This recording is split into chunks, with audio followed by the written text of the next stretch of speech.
In this video, I'll show you how to make a logo animation in Canva. First, open your web browser. Go to Canva. Click Create a Design. Choose Video 1920 by 1080. Upload your logo if it is not already in Canva.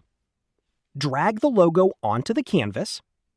Resize and position the logo.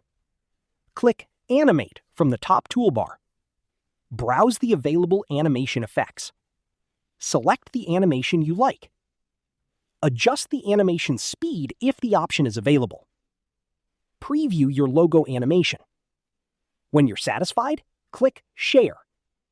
Select Download. Choose MP4 video as the file type. Click Download. Wait for Canva to export the video. That's it. This is how you can make a logo animation in Canva.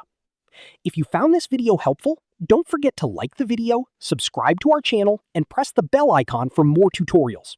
Thanks for watching.